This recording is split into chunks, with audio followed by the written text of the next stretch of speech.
Have you ever wondered what ancient secrets are hidden within the pages of forgotten books? Well, you're not alone. Today, I'll attempt to unlock the hidden knowledge found within the Book of the Dead, the Book of Adam and Eve, and other ancient grimoires and manuscripts. So buckle up, because I'm about to reveal the secrets of the past. The throne of Satan. Does Satan rule over the souls of the damned in hell, or does he live right here with the living? It's scary to think that at any given moment you could be occupying the same space as the devil. But if that's the case, does that mean hell is a place on earth? According to the Book of Revelation, that might be exactly what it means. The Book of Revelation in the New Testament is full of hidden knowledge. On your first read-through, you may miss some stuff if you're not careful. Chapter 2 in particular contains some pretty crazy secrets, like where the throne of Satan can be found. Chapter 2 verses 12 to 13 says, "And to the angel of the church in Pergamum write, the words of his who has the sharp two-edged sword. I know where you dwell, where Satan's throne is. Yet you hold fast my name, and did not deny my faith, even in the days of Antipas, my faithful witness, who was killed among you, where Satan dwells." But what in the world does all that mean? Well, these verses mention a city called Pergamum, an ancient city of Turkey, where a church exists in the stronghold of Satan. The chapter goes on to say that the people who lived in Pergamum worshipped false idols. In fact, this place was a hub of power, knowledge, and pagan worship. They gave offerings to Zeus and many other Olympian gods that stood in the way of the true god of creation. The city housed temples to Zeus, Asclepius, the god of healing, and Dionysius, the god of wine and revelry. There were also 3 temples that were dedicated to the Roman emperor. Worshipping the emperor was mandatory in Pergamum, and refusal to do so could mean death, as it did for Antipas, a Christian who was martyred in a horrifying manner. The city's devotion to these deities and the emperor made it a hostile environment for Christians. But amazingly, despite living in this stronghold of Satan, the Christians in Pergamum remained faithful to Jesus and him alone. So, was there really ever a throne of Satan in the city? Or was it simply symbolic? The mention of Satan's throne in Pergamum highlights the city's role as a center of idolatry and persecution of Christians, rather than suggesting that Satan has a physical throne here on earth. Sorry to disappoint you if you were thinking otherwise. The term is likely a metaphor for the concentration of evil and opposition to the Christian faith in that place. Galra Book. There's a mysterious book that's filled with spells and magical signs that was discovered in Iceland centuries ago. But this isn't just any magic book. This is the Galra Book, one of the most important documents ever found to understand magic practices in Iceland. It's like a secret instruction manual for wizards, hidden in plain sight.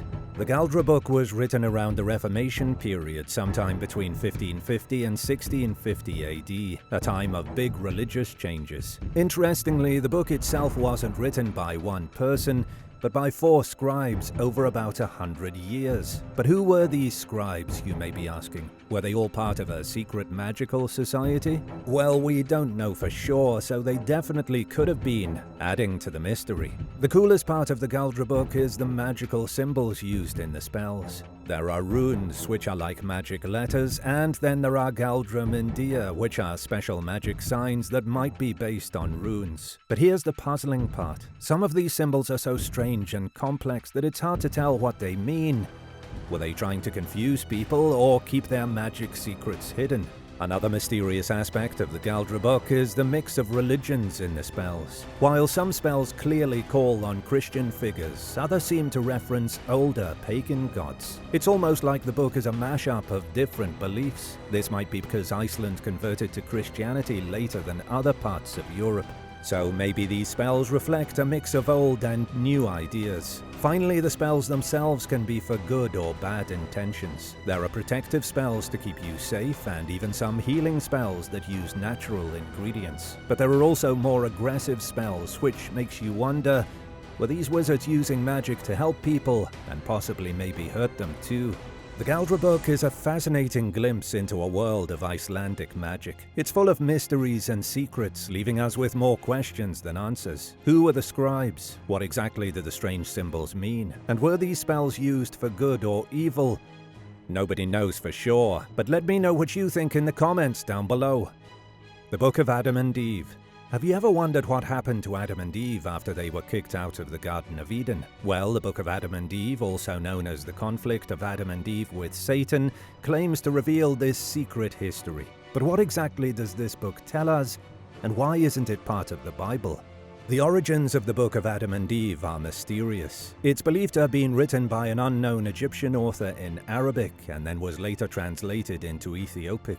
Dating the text is also tricky, but many scholars think it was written a few hundred years before Christ. The first English translation didn't even appear until the 19th century. So, what does this book reveal? The text is divided into two parts, Book 1 and Book 2. Book 1 follows Adam and Eve right after their exit from Eden. It describes various temptations they faced from Satan. One of the more intriguing stories claims that Cain and Abel each had twin sisters. Cain allegedly fell in love with his own twin, Lulua, but his parents wanted him to marry Abel's twin, Aklia.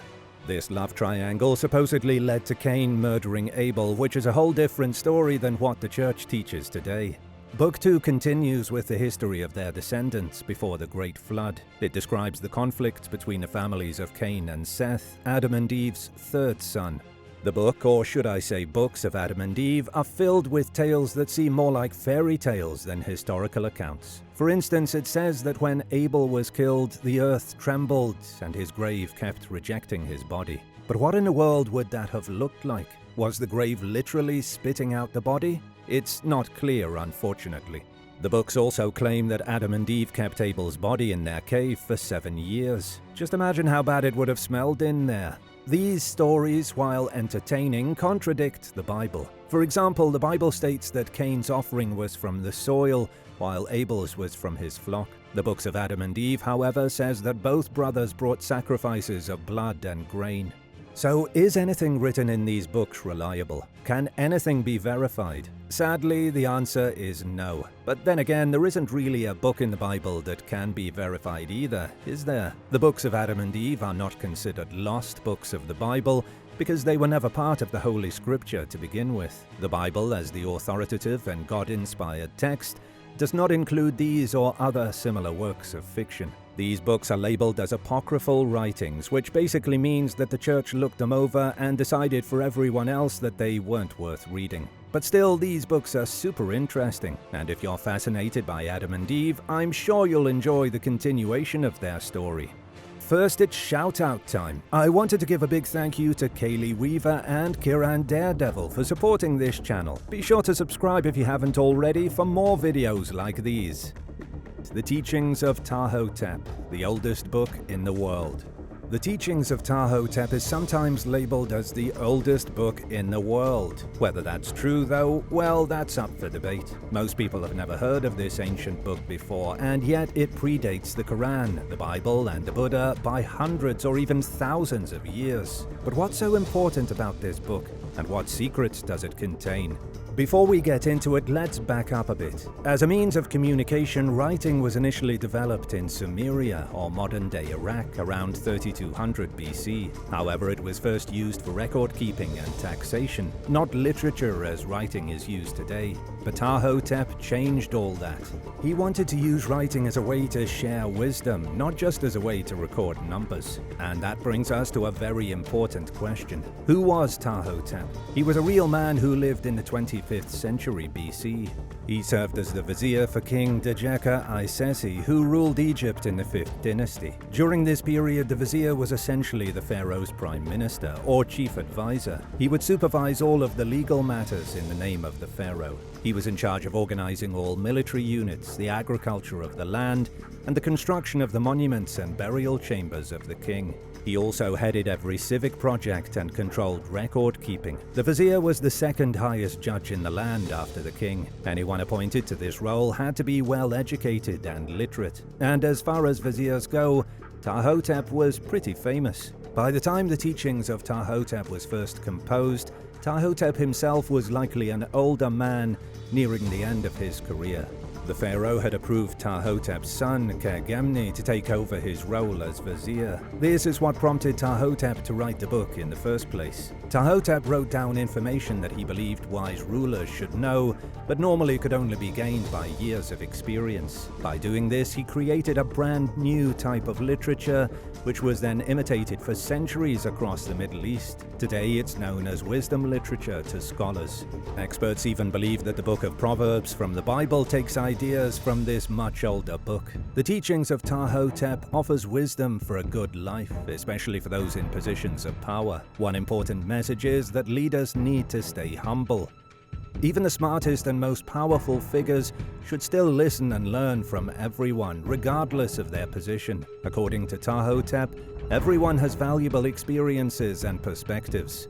The book also emphasizes the importance of a happy home life. In other words, a person should treat their spouse and children well. Ptahhotep says that if you can't keep your own family happy, how can you expect to lead others effectively? In a nutshell, take care of your spouse's needs, be kind, and listen to them. Looks like things haven't changed much. The Teachings of Ptahhotep also stresses the importance of respectful obedience. It's not just about blindly following orders from those in authority, but understanding your place and giving orders that others will respect and follow in return. In other words, treat others the way you want to be treated. That's the golden rule, if you didn't know. This ancient text offers advice based on the Egyptian concept of Ma'at. Imagine Ma'at as a balance between justice and order, kind of like a cosmic harmony. Egyptians believed that everyone, even the gods and especially the pharaoh, had a duty to maintain this balance. Anything that disrupted Ma'at, like chaos or selfishness,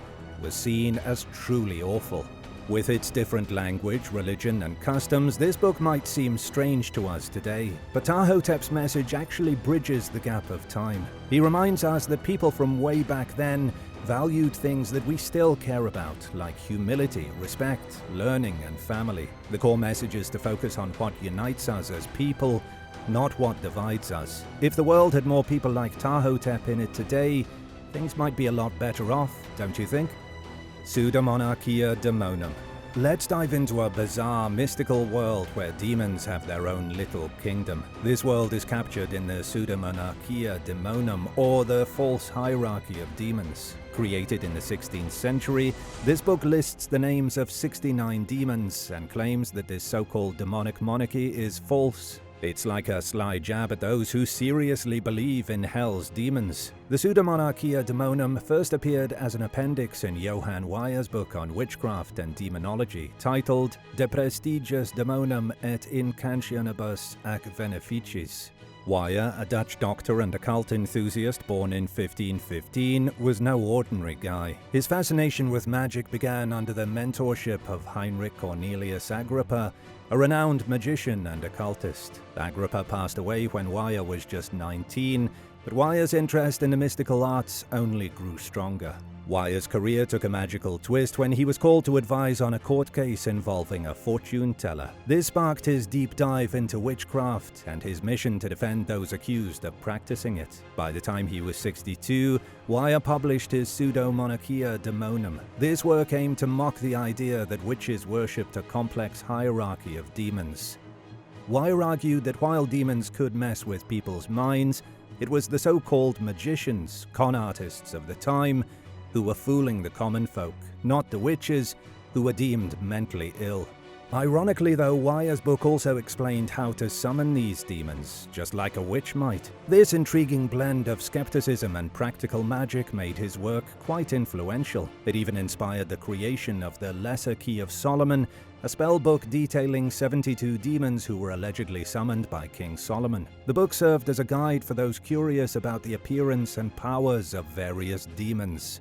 Writing about demons was pretty popular back in the 16th to 18th centuries. Accusations of witchcraft were rampant, and scholars like Weyer, King James I of Scotland, and James VI of England wanted to understand the mysterious forces they feared. Unlike many others, Weyer aimed to prove that the accused witches were innocent, suffering from mental illness, while the real tricksters were the magicians. But despite his efforts, fear often overshadowed reason, and many innocent people continued to suffer under false accusations of witchcraft. So while the Suda Monarchia Demonium might sound spooky, it's really a mix of satire, scholarship, and a bit of practical magic. It's a fascinating glimpse into the mystical beliefs and fears of the past.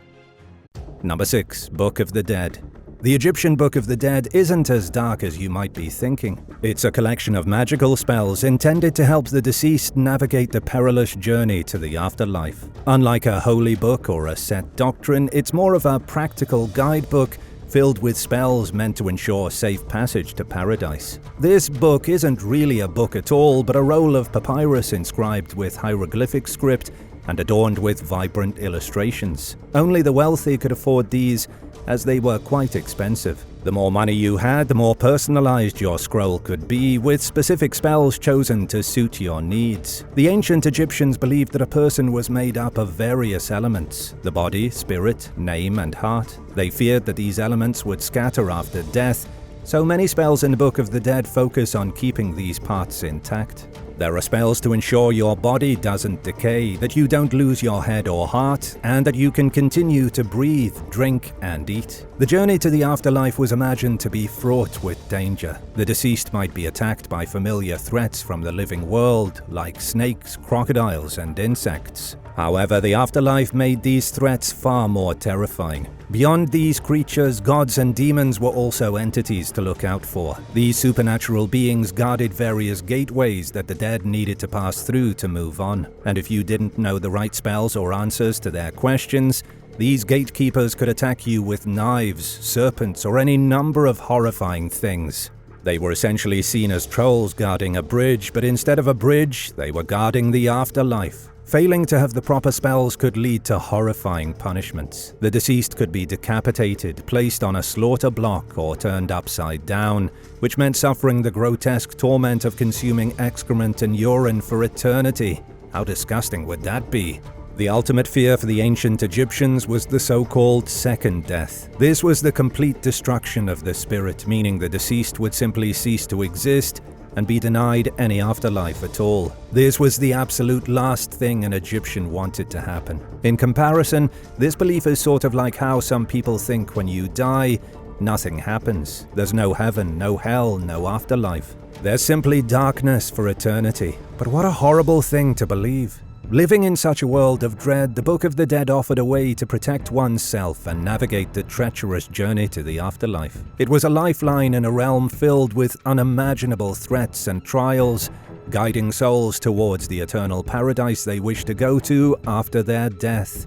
Arbatel, the magic of the ancients. Prepare to be amazed by the Arbatel, an ancient text that promises not curses or dark magic, but profound spiritual wisdom. This mysterious grimoire, which was crafted in 1575 AD during the Renaissance, stands out among other occult works for its focus on living a virtuous life. But what other hidden knowledge does the Arbatel hold, and why has it captivated the minds of both scholars and mystics for centuries? The Arbatel is no ordinary book of spells. Unlike regular old grimoires filled with dark magic and sinister rituals, the Arbatel is all about living a good and honorable life. It's a guide filled with spiritual advice. It stresses the importance of keeping a harmonious relationship between humanity and the celestial beings above. But who wrote this mystical book? Well, the author remains a mystery, though some believe that it might have been Jacques Gory. He was a follower of the medical theories of Paracelsus, much like the book's editor, Swiss physician Theodore Zwinger,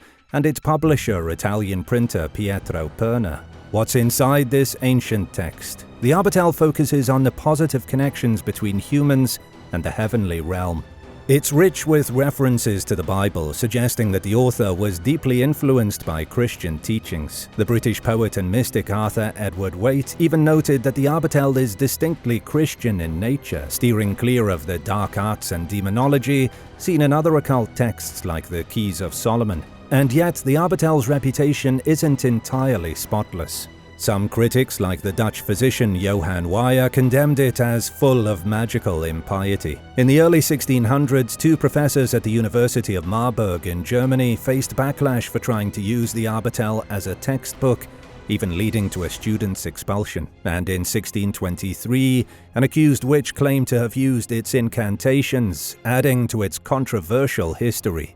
Despite this, though, the Arbatel has been reprinted and translated numerous times, each edition spreading its mystical teachings further. The Arbatel was first translated into English in 1655 by Robert Turner. Turner included this translation as part of his edition of Heinrich Cornelius Agrippa's 3 Books of Occult Philosophy, specifically in a section he called the Fourth Book. It was also translated into German and French over the centuries, with each version adding to the legend of this mysterious grimoire. So why are people still fascinated with the Arbatel today? Because the book offers a unique blend of spiritual guidance and ancient wisdom, distinguishing between human and divine knowledge in a way that was groundbreaking for its time.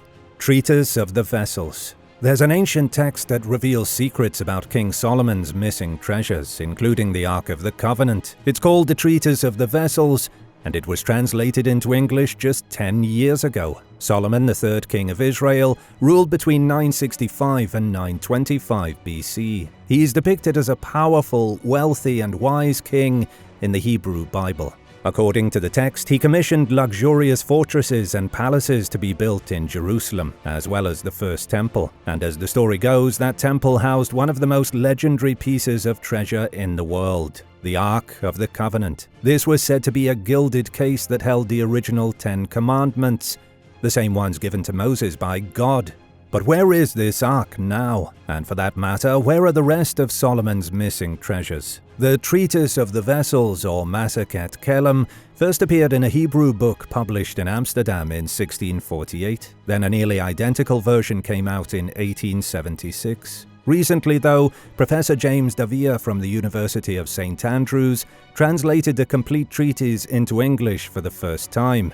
And what it reveals is astounding. According to Davia, the treatise claims that King Solomon's treasures were hidden by a group of Levites and prophets. Some of these treasures were concealed in various places in Israel and Babylonia. Others, however, were entrusted to angels like Shamshiel, Michael, Gabriel, and possibly Sariel. But the text remains cryptic about the exact locations of these treasures, stating their whereabouts will only be revealed when the Messiah, a descendant of David, comes. So is this a true account of where the treasures are hidden? Well, Davia suggests that the treatise is more of a fictional work inspired by different legends. It provides a poetic description of Solomon's treasures, such as 77 tables of gold that shone as brightly as the sun and moon. The treatise claims that the gold from the tables came from the walls of the Garden of Eden. But is that even possible? Well, nobody knows. Interestingly, the Treatise of the Vessels has similarities to another ancient text, the Copper Scroll, one of the Dead Sea Scrolls found near Qumran in the West Bank. The Copper Scroll, about 1900 years old, also talks about hidden treasures,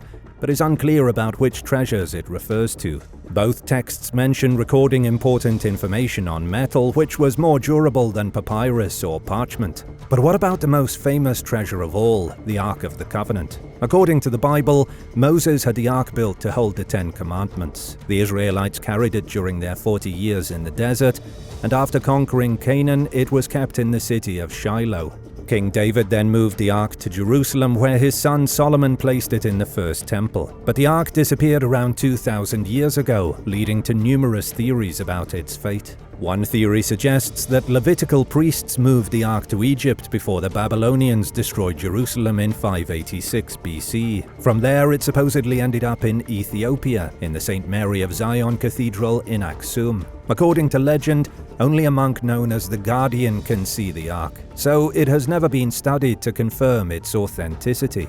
So does the Treatise of the Vessels really hold the key to these ancient mysteries? Well, it doesn't give us all the answers. In fact, it actually brings up more questions, like where are Solomon's treasures hidden in Babylonia and Israel? And were the walls surrounding the Garden of Eden really made of solid gold? Medieval monsters. Imagine stumbling upon an ancient book from the 14th century and finding a picture that looks just like Yoda from Star Wars. Sounds like something out of a fantasy novel, right? But this is exactly what happened with the Smithfield Decretals, a medieval manuscript with a mysterious figure that bears a striking resemblance to the famous Jedi Master. In March 2015, a book called Medieval Monsters by Damien Kempf and Maria L. Gilbert featured an illustration from the Smithfield Decretals that caught everyone's attention. This figure looked eerily similar to Yoda, sparking a frenzy of media articles and wild theories. But how did a character from a 1980s sci-fi movie end up in a 14th century manuscript? The Smithfield Decretals, officially known as the Decretals of Gregory IX, with Glossa Ordinaria of Bernard of Parma, is a collection of church laws written on parchment. It dates back to between 1300 and 1340 and was created in southern France. By the early 1300s, it had made its way to London, where it was adorned with many illustrations, including our Yoda look-alike. Julian Harrison, a British library curator, highlighted the Yoda-like figure in a blog post in December 2015, bringing more attention to this odd resemblance. The character has monk-like clothing, long ears sticking out, greenish skin, and a wise expression, all traits that remind us of Yoda. So, was Yoda inspired by this medieval figure? Well, probably not. Stuart Freeborn, the makeup artist who created Yoda's look, claimed that he based the character on his own face and Albert Einstein's eyes to give Yoda a wise appearance. In the pre-internet 1970s, it's unlikely that Freeborn knew about this obscure manuscript. But if not Yoda, then who is this mysterious figure? Some theories suggest it might represent a devilish character dressed as a scholar of church law, symbolizing corruption within the clergy. Others think it could simply be a joke by the manuscript's illustrator, a way to break the monotony of copying texts. There's even a fun theory that a time traveler, having seen Star Wars, went back to the medieval era and snuck Yoda into the manuscript. While this is highly unlikely, it adds to the mystery and entertainment of the story. Whether it's a devilish scholar, a medieval joke, or just a strange coincidence, the Yoda-like figure in the Smithfield Decretals continues to intrigue and amuse. I guess ancient texts can connect with modern pop culture in unexpected and delightful ways.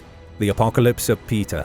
Have you ever been curious about what secrets ancient texts might hold about the end of the world? Well, buckle up, because we're diving into the mysterious Apocalypse of Peter, a 2nd century text that some thought the Apostle Peter himself wrote. But spoiler alert, he didn't.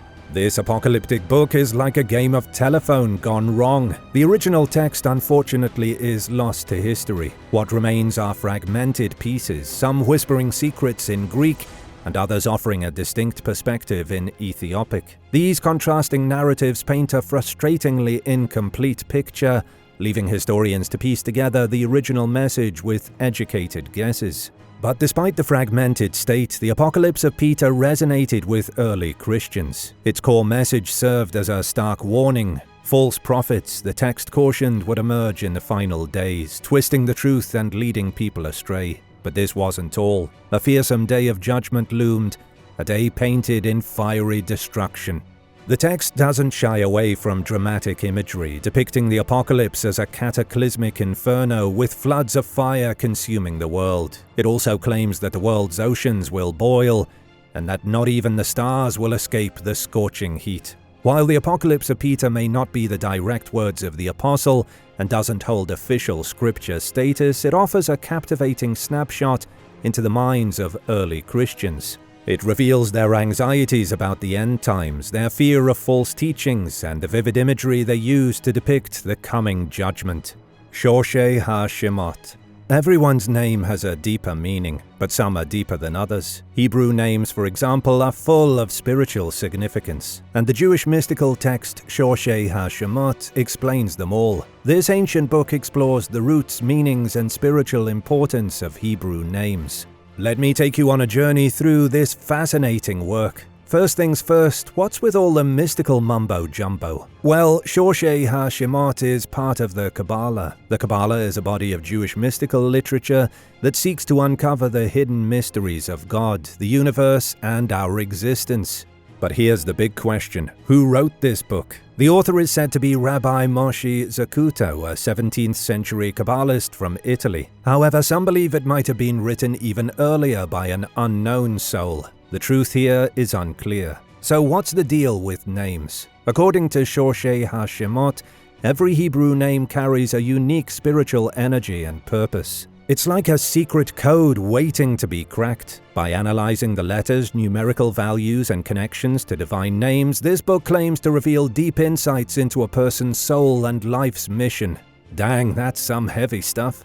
But it's not just about individual names. Shhashim also explores the power of words and speech, as well as the relationship between the divine and the created world. It's like a mystical rabbit hole that keeps getting deeper and deeper. Want some fascinating examples? Well, the name David means beloved, reflecting his special bond with God. Sarah means princess or noblewoman, and is associated with faith, wisdom, and spiritual insight. And the name Rachel means you in Hebrew, which doesn't sound all that great, but really you represents purity, gentleness, and spiritual sensitivity.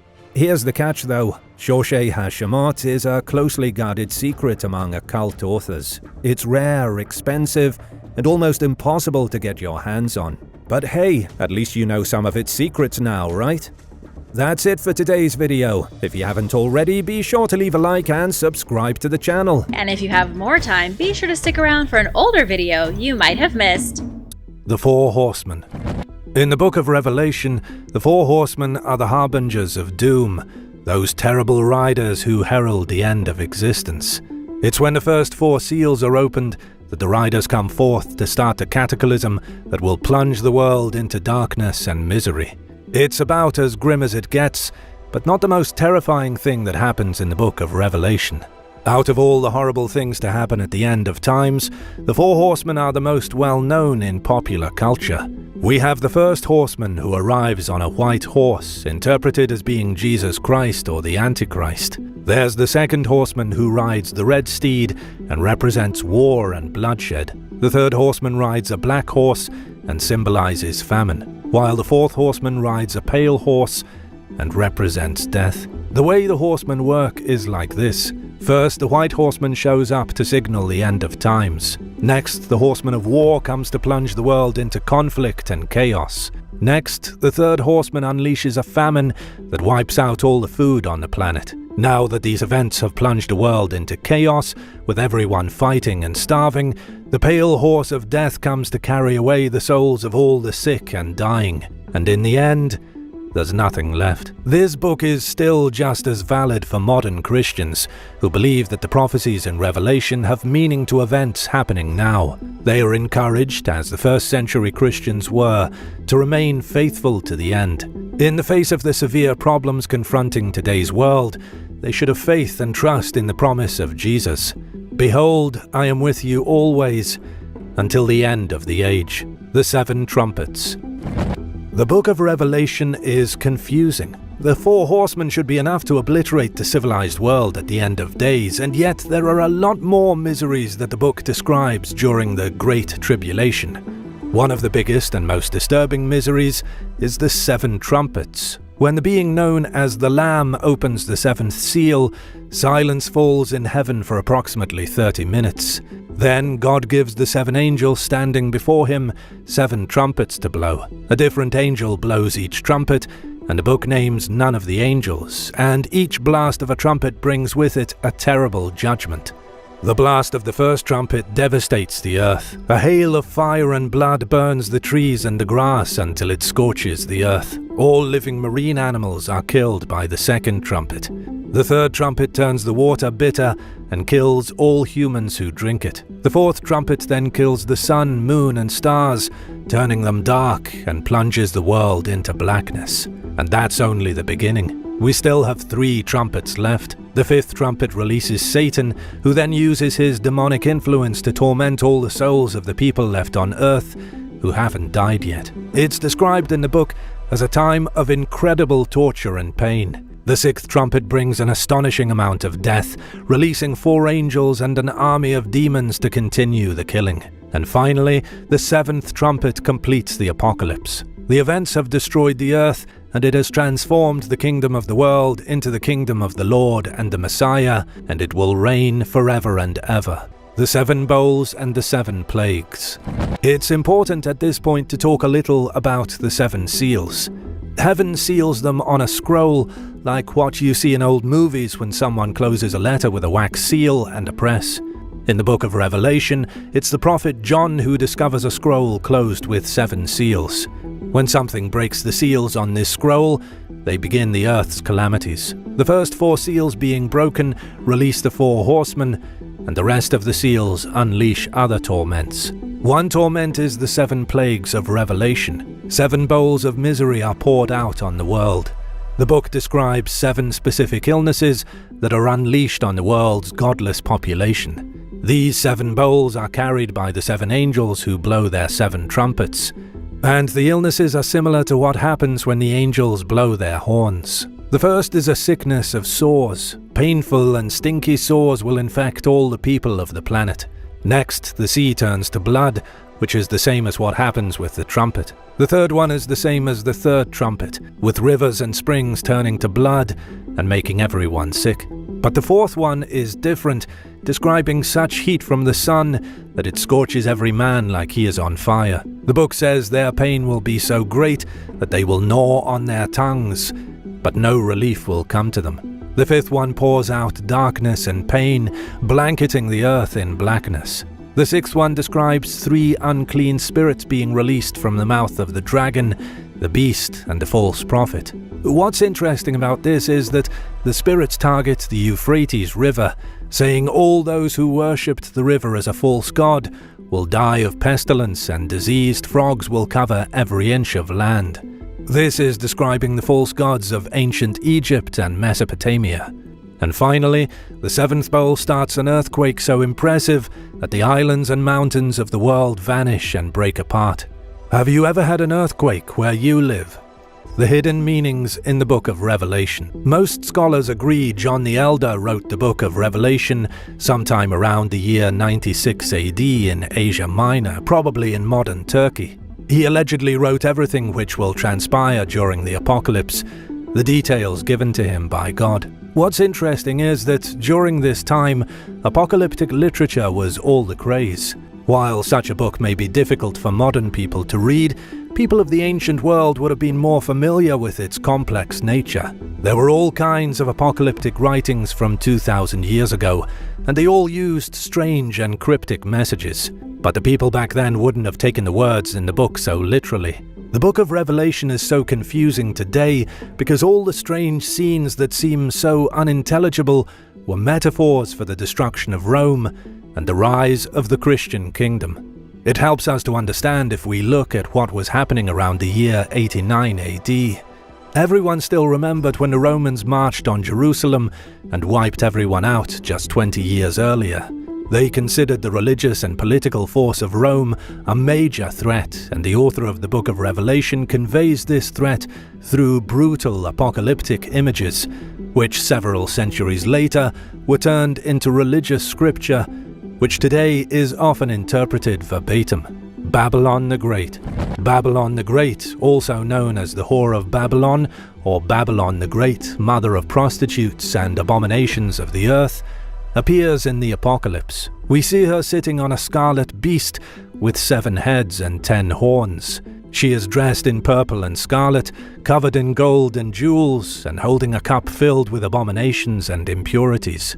She also comes drunk on the blood of saints, martyrs, and Jesus himself. And while she's one of the most terrifying characters in the book of Revelation, most historians agree the author never intended her to be an actual person. Instead, Babylon the Great is symbolic of the Roman Empire. She's a representation of the greatest city on earth, which directly defied God's law. The whole point of her as a being of immense evil and corruption is to convey Rome as the centerpiece of all corruption. Most Christians viewed Rome as a sick body of evil, something that held way too much dominion over the world and seduced and subverted people who belonged to God. Do you think there is a modern Babylon? If so, where do you think it is? Let me know in the comments. Be sure to smash that subscribe button and give me a thumbs up so I know you want to see more stories like this. The Locusts of Babylon. When the 5th angel sounds his trumpet, he unleashes Satan from hell to terrorize the planet with an army. But if we get into the specifics, it's a lot more complicated. The fallen angel Abaddon, who plays a major role in the biblical apocalypse, releases a locust plague from a bottomless pit in hell to terrorize the impure for 5 solid months. The book describes locusts as being scorpions out of the earth, but bigger and way more terrifying. The reason you may hear this in so many ways is that there are so many alternative interpretations of what the author wrote in the book. But when we get down to it, the one thing that's always the same is that there is some legion of winged demons or locusts, and they are the worst. The plague of locusts is so bad that men run and try to kill themselves, but death won't let them. Nobody is allowed to die while they're picked apart by flying monsters. Are you scared yet? The Great Earthquake. The opening of the 6th seal is the end of everything. What happens is so terrifying and destructive that it will leave nobody standing afterward. Keep in mind that the opening of the 6th seal differs from the blowing of the 6th horn. The angel blows the horns after the 7th seal is opened, one at a time. When the 6th seal is opened, it blows the world to smithereens. The sun turns black like it is covered with cloth. The moon boils red with blood, and the stars fall to the earth. It catches the planet in a hailstorm of falling stars as the world quakes. An earthquake of biblical proportions disrupts all life, sending the kings of mankind, the greatest rulers and military leaders, the strong and the wealthy, to hide in caves deep in the mountains. If this sounds like something you've already heard, that's because it is. One issue with the apocalypse as described in the Bible is that a lot of the events are repeated. It turns the sun black when the 6th seal is opened, and the stars fall from the sky. And yet later, after the 7th seal is opened and an angel blows the 4th trumpet, the sun is turned black yet again. Could this be a permanent solar eclipse? The Seven-Headed Dragon. In the book of Revelation, a great fiery dragon with 7 heads and 10 horns and 7 crowns on its heads is described as appearing in heaven. Then, throughout Revelation, the dragon is seen repeatedly. The dragon leads a great rebellion against God. It tries to capture a mysterious woman clothed in white and her child, and it eventually teams up with 2 other beasts to deceive the world into helping its destruction. But by the end, the 7-headed dragon is thrown into the abyss and trapped there for 1,000 years. Here's where historians and religious scholars break apart. For religious people, the fiery dragon is an obvious interpretation of Satan himself. It's the devil who rises against God, and the devil who is defeated. But for historians, like pretty much every other evil entity in the book, the dragon is a representation of the power and authority of the political system. It's a horrible and evil thing that influences the masses, just the same as political systems do to this very day. But 2,000 years ago, people had a much more dramatic way of describing such things, turning them into 7-headed dragons and beasts from the depths of hell. Do you think dragons ever actually existed? The mark of the beast. If there's one thing we've all heard of from the book of Revelation, it's the mark of the beast. It's been in the news recently because according to some, the mark of the beast is already here. Now, in Revelation, the mark of the beast is described as something that will be given to all the rich and the poor, the freed and the enslaved, and will prevent those without it from buying or selling. And when the mark of the beast comes, so too does the apocalypse. Throughout history, every time a certain mark is given to people, some groups immediately assume it's the mark of the beast. This was true when Hitler forced hundreds of thousands of Jews to carry bands on their arms to mark them. And the same thing happened when debit cards came out. And now, many people say the COVID-19 vaccines are the mark of the beast. But of course, these are the same people who thought debit cards would be the end of the world. If there is a mark of the beast which will signal the end of days, it's probably not a vaccine. What do you think it is? The New World. According to the biblical apocalypse, when Jesus comes again, so too will the end of times. The seals will be broken, the 4 horsemen will ride across the world, spreading death and pestilence. The sun will go dark, the earth will quake, and the angels will blow their trumpets. But what happens after that? What happens once the world as we know it is destroyed? According to the book of Revelation, the conclusion is a new world. God has done away with the old one. He wiped all the non-believers and he comes to live with humanity forever in a new kingdom of paradise. The world has turned into a new Garden of Eden. John describes in his symbolic vision seeing water clear as crystal, trees bearing 12 kinds of fruit, and the leaves of the trees healing all the nations of the world. But as we've already learned, the book of Revelation is filled with illusions and hidden symbolism. We also know that pretty much all the enemies in the book are metaphors for either Rome or other political adversaries of Christians. And so, when Rome is defeated and the Christians are victorious, and there is a new Jerusalem, it's describing something else. It's describing a peaceful world in which the persecutors of Christians are gone, and those who worship Christ are free to rule themselves in their blissful kingdom. Do you think we're in the last days of the world now, and that the great horrors of the apocalypse will soon be on us? Let me know your thoughts in the comments, and remember to hit subscribe. Thanks for watching, and I'll see you again soon. Bye.